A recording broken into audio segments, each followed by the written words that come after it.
বিশ্ব জ্বালানি সরবরাহের অন্যতম গুরুত্বপূর্ণ করিডোর হরমুজ প্রণালীতে বাড়তে থাকা নিরাপত্তা ঝুঁকির প্রেক্ষাপটে নতুন সতর্কতামূলক পদক্ষেপ নিয়েছে ইরান। হরমুজ প্রণালীতে জাহাজ চলাচল নিরাপদ রাখতে বিকল্প নৌপথ ঘোষণা করেছে আইআরজিসি নৌবাহিনী।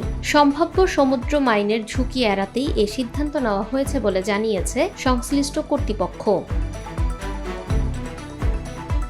কাতার ভিত্তিক সংবাদ মাধ্যম আল জাজিরা এ তথ্য নিশ্চিত করেছে। আইআরজিসির নৌবাহিনীর নির্দেশনা অনুযায়ী প্রণালী অতিক্রমকারী সব জাহাজকে নির্ধারিত বিকল্প পথ ব্যবহার করতে হবে এবং এক্ষেত্রে নৌবাহিনীর সঙ্গে সমন্বয় করে চলাচল করতে হবে। ঘোষণা অনুযায়ী ওমান সাগর থেকে লারাক দ্বীপের উত্তরের দিক দিয়ে প্রবেশ করে পারস্য উপসাগরের দিকে যেতে হবে এবং পারস্য উপসাগর থেকে লারাক দ্বীপের দক্ষিণ দিক দিয়ে অতিক্রম করে ওমান সাগরের দিকে বের হতে হবে।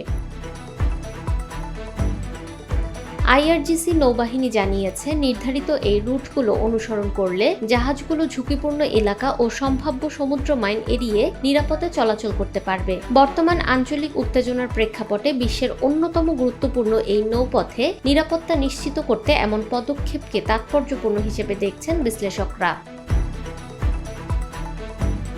বিশ্ব জ্বালানি সরবরাহের জন্য অত্যন্ত গুরুত্বপূর্ণ হরমুজ প্রণালীতে নতুন এই নির্দেশনা আন্তর্জাতিক বাণিজ্য ও নৌ চলাচলে কী প্রভাব ফেলে এখন সেটিই দেখার বিষয়।